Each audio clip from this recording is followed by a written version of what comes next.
वालेकुम dear students. I hope आप सब खैरियत से होंगे। ये जो हमने हिस्टोलॉजी और फिजियोलॉजी शुरू की थी मस्कुलोस्केलेटल सिस्टम की, तो वो इंशाल्लाह इस वीडियो में एंड हो जाएगी। तो उसके बाद इंशाल्लाह हम जो पैथोलॉजी है, रेमाटोलॉजी, वो हम स्टार्ट करेंगे इंशाल्लाह। तो आखिरी टॉपिक है, इससे पहले दो वीडियोस बन चुकी हैं, हिस्टोलॉजी और फिजियोलॉजी भी साथ कर ली थी हमने। तो आज हम जो पैराथायरॉयड हार्मोन और कैल्सिटोनिन है, इसके बारे में पढ़ते हैं।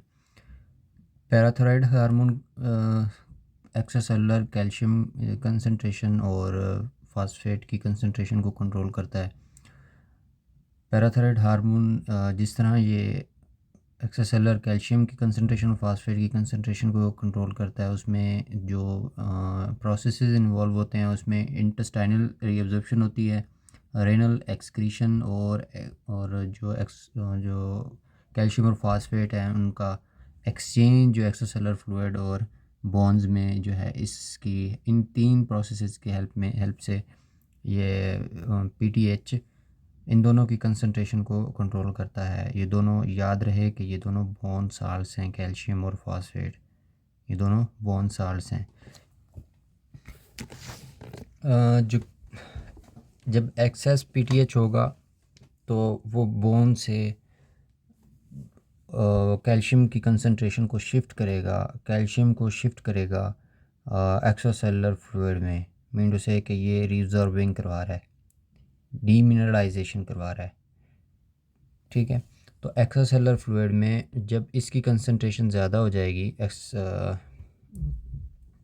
कैल्शियम की, तो वहाँ पर हाइपर कैल्सीमिया हो जाएगा। State in which the calcium level is increase is called the hyper calcaemia extracellular fluid में, और बोन में ये कम हो जाएगा। अगरचा ये शिफ्टिंग हो रही है इस तरफ इसकी, लेकिन जो बोन में स्टोरेज है कैल्शियम की वो एक्स्ट्रासेलुलर फ्लूइड से 100 टाइम्स ज़्यादा है, इसीलिए डायरेक्ट इफ़ेक्ट नहीं होंगे। मीनू से यहाँ पर अगर कैल्शियम लेवल कम हो जाता है तो इस बोन में डेफिशिएंसी के डायरेक्ट इफ़ेक्ट नहीं होंगे, इमीडिएट इफ़ेक्ट नहीं होंगे। इवन के अगर पीटीएच की एडमिनिस्ट्रेशन मंथ्स और ईयर्स से हो रही है तो फिर जाकर कहीं एविडेंट इफ़ेक्ट्स होंगे, एविडेंट रिब्जॉर्बिंग इफ़ेक्ट्स होंगे बोन में, ठीक, अदरवाइज़ नहीं होंगे। जब पैराथायरॉयड हार्मोन कम हो जाए या पैराथायरॉयड ग्लैंड जो है वो हाइपोफंक्शनल हो जाएं, तो बोन्स में शिफ्टिंग होती है कैल्शियम की, तो एक्स्ट्रासेलुलर फ्लूइड में कैल्शियम लेवल कम हो जाता है और बोन में ज़्यादा हो जाता है, तो उससे फिर टेटनी हो जाती है। हिस्टोलॉजी और पैथोलॉजी मस्कुलर स्केलेटल सिस्टम की उसके वीडियो के पार्ट 1 में हमने देखा था कि किस तरह टेटनी होती है। अगर आपने वो वीडियो नहीं देखी तो वो लाजमी देखें। पैराथायरॉयड ग्लैंड जो है वो 4 ग्लैंड्स होते हैं, ये बाइलेटरली मौजूद होते हैं posterior side of the thyroid gland. ठीक है, थायराइड ग्लैंड के पोस्टीरियर साइड पर मौजूद होते हैं। इनको during the surgery, during examination इनको लोकेट करना, इनको पाल्पेट करना बहुत डिफ़िकल्ट होता है। तो ये जो पैराथायरॉयड ग्लैंड हैं ये 6 mm ये लॉन्ग होते हैं और 3 mm ये वाइड होते हैं और 2 mm ये थिक होते हैं।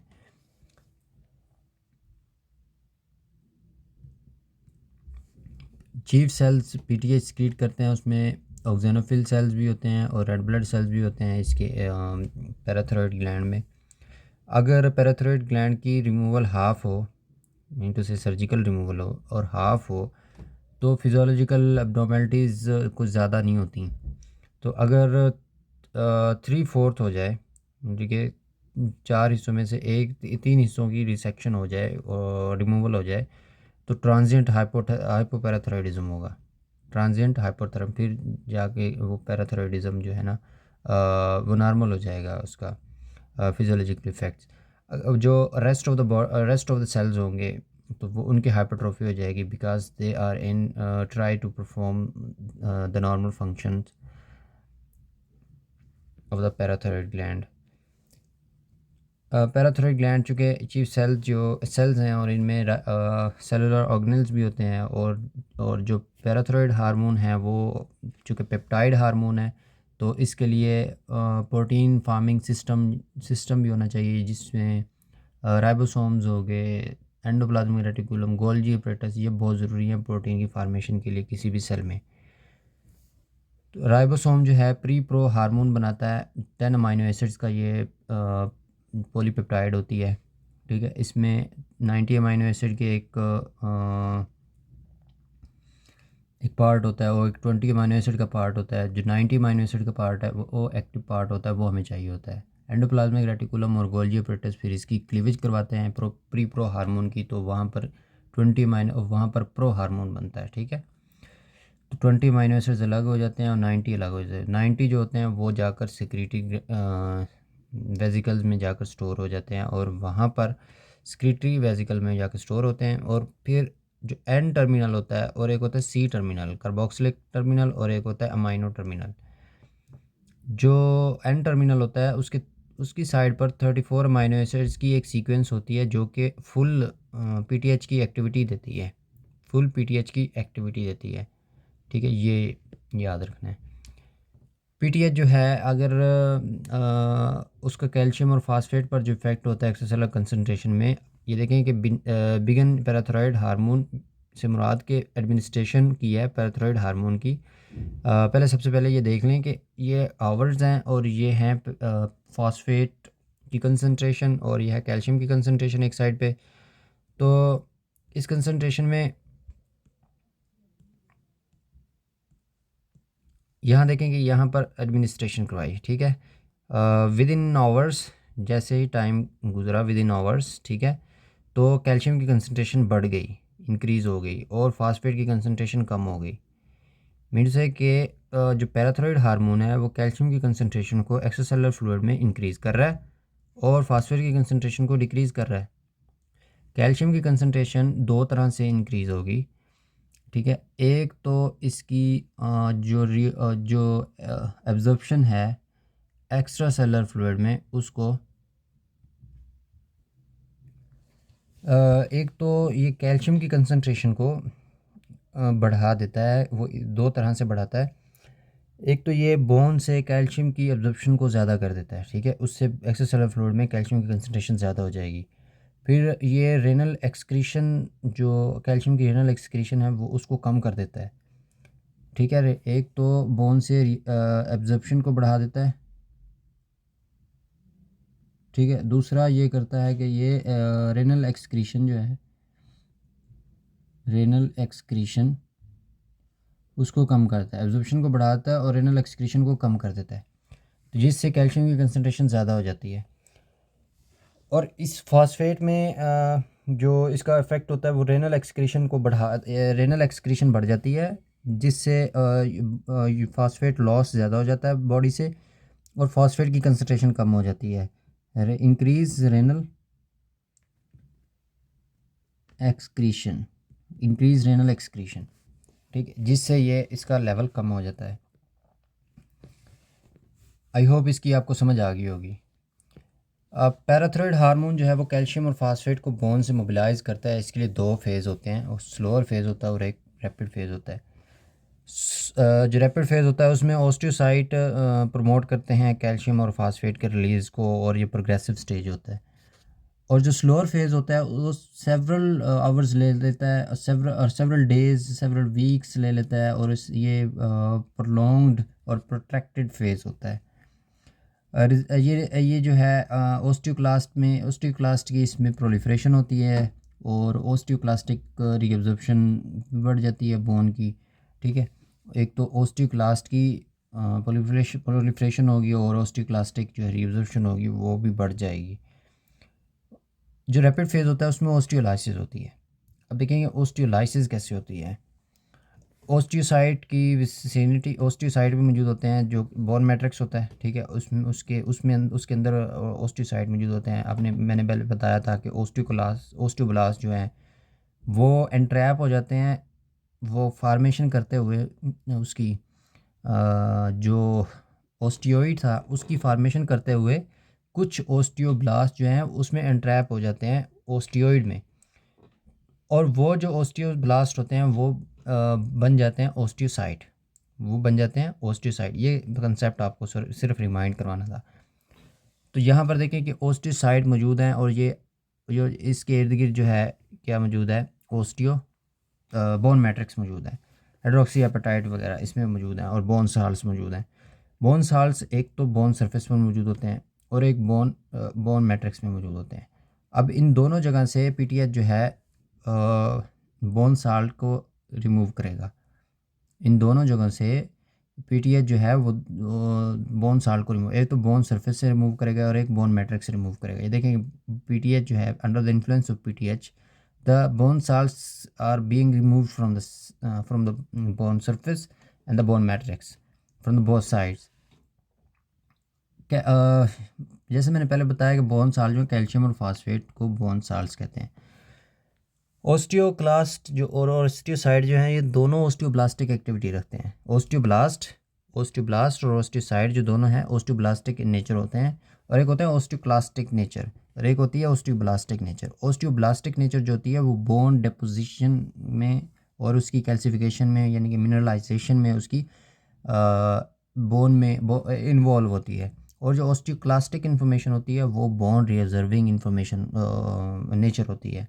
ओस्टियोक्लास्टिक नेचर होती है वो बोन रिऑब्जर्विंग नेचर होती है, और उसमें डिपोजिशन नहीं होती बल्कि रिऑब्जर्वेशन होती है। उसमें कैल्सिफिकेशन नहीं होती बल्कि डीकैल्सिफिकेशन होती है, ठीक है। उसमें मिनरलाइजेशन नहीं होती बल्कि डीमिनरलाइजेशन होती है बोन की। मीन बोन्स वीक होती हैं उसमें, इसमें बोन्स स्ट्रॉन्ग होती हैं ओस्टियोब्लास्ट में। ये इंटरकनेक्टेड सिस्टम है ओस्टियोब्लास्ट और ओस्टियोसाइट का, जो कि बोन सरफेस पर through out the bone surface मौजूद होता है, लेकिन ओस्टियोक्लास्ट की विसिनिटी में नहीं होता, उसकी इर्द गिर्द करीब जवार में नहीं होता, ठीक है। यहाँ देखें कि ये हैं ओस्टियोसाइट्स, ये देख रहे हैं ये ओस्टियोसाइट है, और ये भी ओस्टियोसाइट है, और ये भी ओस्टियोसाइट है, ये ओस्टियोब्लास्ट है, और ये भी ओस्टियोब्लास्ट है। अब ओस्टियोसाइट और ओस्टियोब्लास्ट पर पैराथायरॉयड हार्मोन्स मौजूद होते हैं। पैराथायरॉयड हार्मोन के रिसेप्टर प्रोटीन रिसेप्टर्स मौजूद होते हैं। सबसे पहले ये रिसेप्टर्स की बात करने से पहले हम देख लेते हैं कि 3 लेयर्स हैं, जो एक तो बोन सरफेस है, बोनी लेयर है, ठीक है, और उसके ऊपर बोन के ऊपर एक बोन फ्लूइड है, ठीक है। बोन फ्लूइड में कैल्शियम मौजूद होता है, और उसके ऊपर जो एक लेयर इंटरकनेक्ट है, ये देखिए कि प्रोसेसेस हैं, लॉन्ग फिल्मी प्रोसेसेस हैं, ये एक्सटेंड हो रहे हैं and interconnecting the next osteocyte, and this process runs throughout the brain surface.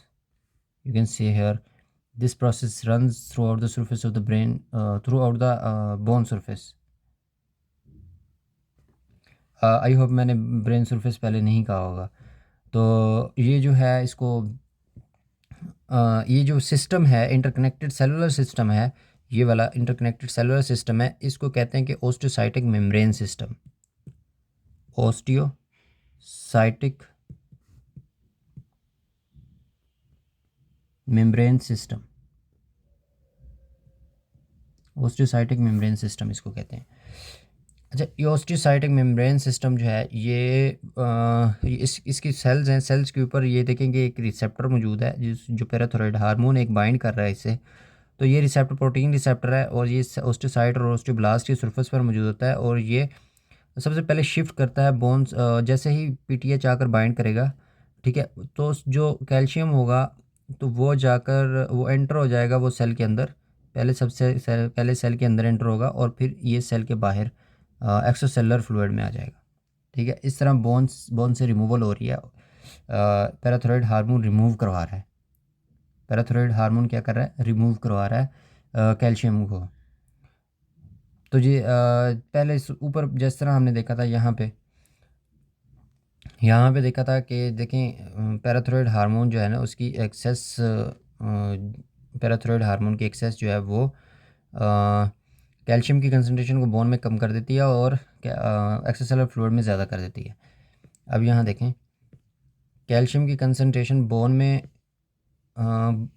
कम हो रही है, यहाँ पर कैल्शियम की कंसंट्रेशन कम हो जाएगी बोन फ्लूइड में, तो यहाँ पर एक्स्ट्रासेलुलर फ्लूइड में कैल्शियम की कंसनट्रेशन ज़्यादा हो जाएगी, कैल्शियम की कंसनट्रेशन क्या हो जाएगी, ज़्यादा हो जाएगी। तो उससे फिर हाइपर कैल्सीमिया हो जाएगा, इसमें हाइपर कैल्सीमिया, हाइपर कैल्सीमिया।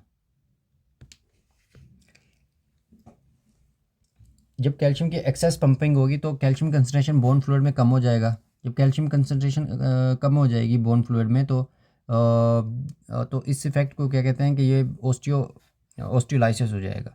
अब यहाँ देखें कि without bone fibres and gel matrix, जो बोन फाइबर्स मतलब जैसे मैंने पहले बताया था कि कोलेजन टाइप 1 फाइबर्स जो होते हैं वो रिमूव नहीं होंगे, सिर्फ कैल्शियम बोन साल्स जो हैं वो रिमूव हो जाएंगे, कैल्शियम रिमूव होगा, तो इसलिए इसको ऑस्टिलाइसिस कहेंगे। ये osteolysis without reabsorption of the bone fibres and gel matrix की वजह से नहीं, इसमें नहीं होगी, ठीक है, लेकिन उसमें कैल्शियम कंसनट्रेशन कम हो जाएगी। स्लो फेज़ होता है बोन रिएब्जॉर्प्शन में, और कैल्शियम फॉस्फेट रिलीज़, ठीक है, इसमें होती है, और एक्टिवेशन ऑफ द ऑस्टियोक्लास्ट होते हैं। जो पीटीएच के रिसेप्टर्स ऑस्टियोक्लास्ट पर नहीं होते, ठीक है। तो ऑस्टियोसाइड जो हैं वो रैंक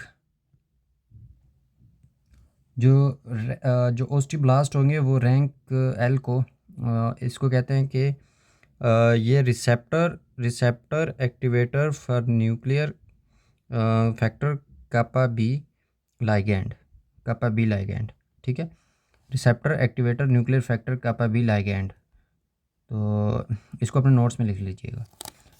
ये जो पीटीएच और विटामिन डी, जिस तरह हमने पहले पढ़ा था कि पीटीएच एंड विटामिन डी, ये दोनों ऑस्टियोब्लास्ट को जब अफेक्ट करते हैं, ऑस्टियोब्लास्ट पर जब बाइंड करते हैं, तो वहाँ पर जो है ऑस्टियोब्लास्ट के जो रैंक एल जो लाइगैंड है, जो रैंक लाइगैंड है, उसको एक्टिवेट कर देते हैं, ठीक है। और ये act as secondary signal. Window से सेकेंडरी सिग्नल किस तरह करता है, क्योंकि पीटीएच का रिसेप्टर तो ऑस्टियोक्लास्ट की सरफेस पर नहीं है, और जो ऑस्टियोक्लास्ट बाइंड करेगा और पीटीएच बाइंड करेगा वो ऑस्टियोब्लास्ट होगा, ठीक है। फर्स्ट सिग्नल ऑस्टियोब्लास्ट होगा, और फिर ऑस्टियोब्लास्ट जो है वो ऑस्टियोब्लास्ट पर, एडजेसेंट ऑस्टियोब्लास्ट पर, जो अपने ही ऑस्टियोब्लास्ट पर, वो रैंक एल को एक्टिवेट कर देगा, ठीक है, जिससे क्या होगा कि ऑस्टियोक्लास्ट की सिंथेसिस शुरू हो जाएगी, क्योंकि वहाँ पर जो रैंक जो होगा वो आकर अटैच हो जाएगा, ठीक है। और इससे फिर क्या होगा कि एक्टिवेट करेगा वो सिस्टम न्यू सिंथेसिस को, जो ऑस्टियोक्लास्ट होगी उसकी न्यू सिंथेसिस बनेगी, न्यू सिंथेसिस होगी, और उसमें प्रो ऑस्टियोक्लास्ट जो है वो मेच्योर ऑस्टियोक्लास्ट में चेंज हो जाएगा। और जो एक तो ये होगा, दूसरा जो ऑलरेडी फॉर्म्ड ऑस्टियोक्लास्ट से उनकी भी एक्टिवेशन हो जाएगी, ठीक है। एक्सेस पीटीएच हो तो वो एब्जॉर्प्शन उसकी मंथ्स में हो तो बोन वीक हो जाती है, और उसके बाद फिर जब बोन वीक हो जाती है तो आपको पता है कि जब बोन वीक हो जाए तो बॉडी का एक बोन का कोई सिस्टम भी है ऐसा जो बोन को स्ट्रॉन्ग करने की कोशिश करता है, ठीक है। तो इसी सिस्टम को ऑस्टियोब्लास्टिक सिस्टम कहते हैं, ठीक है, ऑस्टियोब्लास्टिक सिस्टम। ये एक्टिवेट तो हो जाएगा, लेकिन जितनी तेज़ी से रीअब्जॉर्प्शन हो रही थी उतनी तेज़ी से ये कैल्सिफिकेशन नहीं करवाएगा। कहने का मतलब ये है कि बोन रिअब्जॉर्प्शन ज़्यादा होगी फिर भी, चाहे ये एक्टिवेट हो जाए, ठीक है। बोन जो बोन डेपोजिशन होगी वो कम होगी, बोन डेपोजिशन कम होगी, इसमें यही चीज़ लिखी है। ये ट्राई करता है कि बोन की जो रिअब्जॉर्प्शन हो जाए उसको करेक्ट करे, लेकिन नहीं कर पाता पीटीएच, इसलिए अगर ज़्यादा कंसंट्रेशन में दिया जा रहा हो तो यहाँ देखेंगे जो पीटीएच है वो डायरेक्टली प्रोपोर्शनल कैल्शियम कंसंट्रेशन के। अगर पीटीएच ज़्यादा है तो एक्स्ट्रासेलुलर फ्लूइड में कैल्शियम की कंसंट्रेशन भी ज़्यादा है, अगर पीटीएच कम है तो एक्स्ट्रासेलुलर फ्लूइड में कैल्शियम की कंसंट्रेशन भी कम है। तो इमीडिएट बोन पर इफेक्ट नहीं होते, मंथ्स और ईयर पीटीएच की एडमिनिस्ट्रेशन हो तो एविडेंट रीअब्जॉर्प्शन होती है। पीटीएच जो है वो कैल्शियम की जो एक्सक्रीशन है, रेनल एक्सक्रीशन है, उसको कम कर देता है, ठीक है। अगर इसकी कंसंट्रेशन को, एक्सक्रीशन को कम करेगा तो इंक्रीज़ कैल्शियम कंसंट्रेशन हो जाएगी ना, एक्सक्रीशन कम होगी तो रीअब्जॉर्प्शन ज़्यादा हुई है, इनकी कैल्शियम रीअब्जॉर्प्शन, ठीक है, नेफ्रॉन में इसकी रीअब्जॉर्प्शन ज़्यादा हो गई, तो कुछ बचा ही नहीं कि अब जो कैल्शियम की कंसंट्रेशन हो वो एक्सक्रीट हो जाए यूरिन के ज़रिए बॉडी से। तो फिर पीटीएच जो है वो फास्फेट की एक्सक्रीशन को ज़्यादा करता है, कैल्शियम की एक्सक्रीशन को कम करता है और फास्फेट की एक्सक्रीशन को ज़्यादा करता है। प्रोक्सिमल कलेक्टिंग ट्यूब्यूल्स में पीसीटी में अब्जॉर्प्शन रीअब्जॉर्प्शन इसकी कम हो जाती है। जब रीअब्जॉर्प्शन कम होगी तो जो नेफ्रॉन की जो ल्यूमन है वो इनटेक ही नहीं करेगी उसको फास्फेट को, तो वो यूरिन में पास आउट हो जाएगा, इनकी रेनल एक्सक्रीशन। इसीलिए हमने पहले ग्राफ में देखा था कि कैल्शियम की कंसंट्रेशन कैसे बढ़ जाती है पीटीएच के एडमिनिस्ट्रेशन के बाद और फास्फेट की कंसंट्रेशन किस तरह कम हो जाती है। और जो पीटीएच है वो दो मज़ीद जो आयन्स हैं जो मैग्नीशियम और हाइड्रोजन आयन है उनकी रीअब्जॉर्प्शन को भी बढ़ाता है, मीन से कि वो एक्सक्रीट नहीं करवाता बॉडी से, और सोडियम और पोटाशियम और अमाइनो एसिड्स की रीअब्जॉर्प्शन को कम करता है।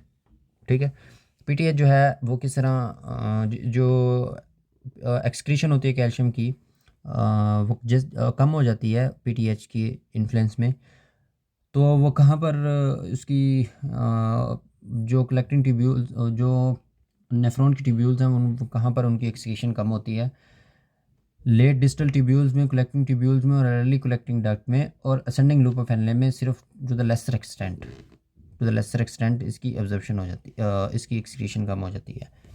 पीटीएच जो है वो साइक्लिक एएमपी को बढ़ाता है सेल ओस्टियोब्लास्ट और ओस्टियोक्लास्ट और ओस्टियोसाइट्स में। ठीक है, फिर उससे क्या होता है कि बोन रीअब्जॉर्प्शन होती है और उसमें विटामिन D3 भी बनता है, उसमें विटामिन D3 भी उसकी कंसंट्रेशन भी बन जाती है। विटामिन D3 याद रहे कि ओस्टियोसाइट पर इफ़ेक्ट तो करता है, ओस्टियोसाइट पर, लेकिन इनमें बनता नहीं है। विटामिन D3 बनता है, इसकी एक्टिव फॉर्म बनती है वो किडनी में बनती है।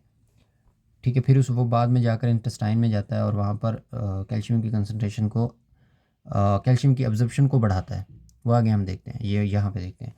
ये कैल्शियम है, इसकी कंसंट्रेशन कम हुई, तो कैल्शियम की कंसंट्रेशन कम हुई तो क्या लगता है आपको कि पैराथायरॉयड ग्लैंड की जो एक्टिविटी बढ़ जाएगी ना। पैराथायरॉयड हार्मोन की जब देखें कि एक केस हमारे पास आता है रिकेट्स में कैल्शियम की कंसंट्रेशन कम हो जाती है, तो उसमें पैराथायरॉयड हार्मोन की एक्टिविटी बढ़ जाएगी पैराथायरॉयड ग्लैंड की, तो ग्लैंड इनलार्जमेंट हो जाएगी। अब पैराथायरॉयड सेल मेम्ब्रेन की और उसकी सरफेस पर एक रिसेप्टर मौजूद है जिसको कहते हैं कैल्शियम सेंसरिंग रिसेप्टर। ठीक है, कैल्शियम सेंसरिंग रिसेप्टर जी प्रोटीन कपल्ड रिसेप्टर है। तो सबसे पहले यहाँ पे देख लेते हैं, ये यहाँ पे चेंज को डिटेक्ट करेगा। वहाँ ऊपर वाला जो केस था उसमें कैल्शियम कंसंट्रेशन कम हो रही है और में भी यहाँ पर ज़्यादा हो रही है, कैल्शियम की कंसंट्रेशन चेंज आई है, तो जी प्रोटीन कपल्ड रिसेप्टर है और जो फॉस्फोलाइपेज सी को एक्टिवेट करता है। और फिर उसके बाद IP3 इनोसाइटोल 3,4,5 ट्राईफास्फेट और डाइएसाइल ग्लाइसरॉल को एक्टिवेट करता है। इनोसाइटोल 1,4,5 ट्राईफास्फेट जो है वो आपको पता है कि एंडोप्लाज्मिक रेटिकुलम से रिलीज़ करवाता है कैल्शियम को, तो कैल्शियम कंसंट्रेशन बढ़ जाएगी, रिलीज़ बढ़ जाएगा, तो पीटीएच की जो सिक्रीशन होगी वो कम हो जाएगी। असल से जो कैल्शियम लेवल जो है ना वो खुद पीटीएच की जो सिक्रीशन होती है उसको रेगुलेट कर रहा होता है। ठीक है, कैल्शियम की कंसंट्रेशन अगर तो कम हो रही है तो पीटीएच की कंसंट्रेशन ज़्यादा हो जाएगी। अगर कैल्शियम की कंसंट्रेशन ज़्यादा हो रही है तो पीटीएच की कंसंट्रेशन कम हो जाएगी, दोनों एक दूसरे के इन्वर्सली प्रोपोर्शनल है। अब देखें कि कैल्शियम सेंसरिंग रिसेप्टर जो है इसने किस तरह काम किया वो हमने देखा, पीटीएच की कंसंट्रेशन को फिर ज़्यादा कर देगा। अब पीटीएच जो है बोन में जाकर बोन रीअब्जॉर्प्शन करवाएगा, ठीक है, इंक्रीज रीअब्जॉर्प्शन करवाएगा, जिस तरह हमने पहले देखा कि किस तरह ऑस्टियोक्लास्टिक एक्टिविटी को स्टिमुलेट कर देता है और ऑस्टियोक्लास्ट फिर जो है बोन रीअब्जॉर्प्शन करवाते हैं और कैल्शियम बोन सरफेस से और जो बोन मैट्रिक्स है वहाँ से भी कैल्शियम को रिमूव करता है, तो कैल्शियम इफ्लक्स होगा, यानी कि बोन से कैल्शियम बाहर जाएगा। तो जब बाहर जाएगा तो एक्स्ट्रासेलुलर फ्लूइड में कैल्शियम की कंसंट्रेशन ज़्यादा हो जाएगी। बाहर कहाँ जा रहा है, एक्स्ट्रासेलुलर फ्लूइड में, जिस तरह पहले पढ़ा कि एक्स्ट्रासेलुलर फ्लूइड में जा रहा है तो वहाँ पर कैल्शियम की कंसंट्रेशन ज़्यादा हो जाएगी। ठीक है, अब जहाँ पर कैल्शियम की कंसंट्रेशन कम थी, पीटीएच कैल्शियम की कंसंट्रेशन को ज़्यादा कर रहा है। किडनी जो है वो स्क्रीट करेगी 125 डाईहाइड्रोक्सिकोल कैल्सिफेरॉल, विटामिन डी की एक्टिव फॉर्म है, तो उसकी कंसंट्रेशन को बढ़ा देता है। अब ये विटामिन D3 जाएगा इंटेस्टाइन में, वहाँ पर जाकर कैल्शियम की एब्जॉर्प्शन को बढ़ा देगा और फास्फेट को भी, उसकी एब्जॉर्प्शन को भी बढ़ा देगा। ठीक है, अब कैल्शियम की कंसंट्रेशन एक तो इस तरह से बढ़ गई, ठीक है, ये भी under the influence of the PTH बढ़ी, और यहाँ पर इसकी कंसंट्रेशन बढ़ गई। ठीक है, अब कैल्शियम की कंसंट्रेशन जो किडनी पर इफेक्ट होगा, वहाँ पर भी रीअब्जॉर्प्शन ज़्यादा हो जाएगी और फास्फेट की एक्सक्रीशन ज़्यादा हो जाएगी, अब रीअब्जॉर्प्शन कम हो जाएगी। और कैल्शियम की जहाँ पर रीअब्जॉर्प्शन है, वहाँ पर जो है रीअब्जॉर्प्शन ज़्यादा हुई है, वहाँ पर जो कैल्शियम की कंसंट्रेशन ज़्यादा हो जाएगी। ठीक है, I hope you have picked it. दो कंडीशंस ऐसी है जिसमें पैराथायरॉयड ग्लैंड की इन्लार्जमेंट हो जाती है, वो प्रेगनेंसी और लैक्टेशन में। प्रेगनेंसी में बोन्स जो हैं वो पीटीएच की कंसंट्रेशन ज़्यादा हो जाती है, तो उसमें ग्लैंड इन्लार्जमेंट हो जाती है। लैक्टेशन में चूँकि पीटीएच जो है वो कैल्शियम की रिटेंशन करवाता है बॉडी में, तो मिल्क में कैल्शियम की रिटेंशन चाहिए होती है, कैल्शियम चाहिए होता है, तो जिससे जो है वो ग्रेटली इन्लार्जमेंट हो जाती है ग्लैंड्स की। और दो तीन कंडीशंस ऐसी हैं जिसमें पीटीएच की कंसंट्रेशन कम हो जाती है और पैराथायरॉयड ग्लैंड का साइज़ भी कम हो जाता है। एक तो बोन का डिसयूज़ है, ठीक है, disuse of the bone. Bone मतलब एक बेड रिडन पेशेंट है, उसमें भी पैराथायरॉयड ग्लैंड की जो साइज़ होगा वो कम हो जाएगा। अगर डाइट में कैल्शियम ज़्यादा है और विटामिन डी ज़्यादा है, ठीक है, उससे भी पीटीएच की कंसंट्रेशन कम हो जाएगी और पैराथायरॉयड ग्लैंड की साइज़ भी कम हो जाएगा। ये पैराग्राफ देख लें, ये देखें, ये प्लाज्मा कैल्शियम है, ये ग्राफ देख लें, ये प्लाज्मा कैल्शियम है और ये प्लाज्मा कैल्सिटोनिन है और प्लाज्मा पैराथायरॉयड हार्मोन है। कैल्सिटोनिन भी एक पेप्टाइड हार्मोन है, इसके बारे में भी हम देखते हैं। जो कैल्शियम है, यहाँ देखें कि ये कैल्शियम की कंसंट्रेशन यहाँ पर नॉर्मल लेवल था, नॉर्मल लेवल से देखें यहाँ पर कैल्शियम कंसंट्रेशन कम हो रही है, इधर कैल्शियम कंसंट्रेशन ज़्यादा होगी और इस तरफ कैल्शियम कंसंट्रेशन कम होगी। यहाँ देखें कैल्शियम की कंसंट्रेशन कम हो रही है, यहाँ पे आ गया, पहले था 10 पे, यहाँ पे 8.4 पे थी। ठीक है, कैल्शियम की कंसंट्रेशन कहाँ थी, एट नॉर्मल जो कंसंट्रेशन है वो 8.4 टू 10.2 मिली मिलीग्राम पर डेसीलीटर। ठीक है, ये कैल्शियम का। अब यहाँ देखें कि नॉर्मल जो थी वो 8.4 पे थी, सपोज यहाँ पे इस ग्राफ में, वैसे नॉर्मल ये है, तो यहाँ पे भी नॉर्मल इतनी ही होगी, तो यहाँ पे थी। ठीक है, यहाँ देखें कि यहाँ पे आ गई, तो कितनी हो गई, 6 पॉइंट समथिंग हो गई।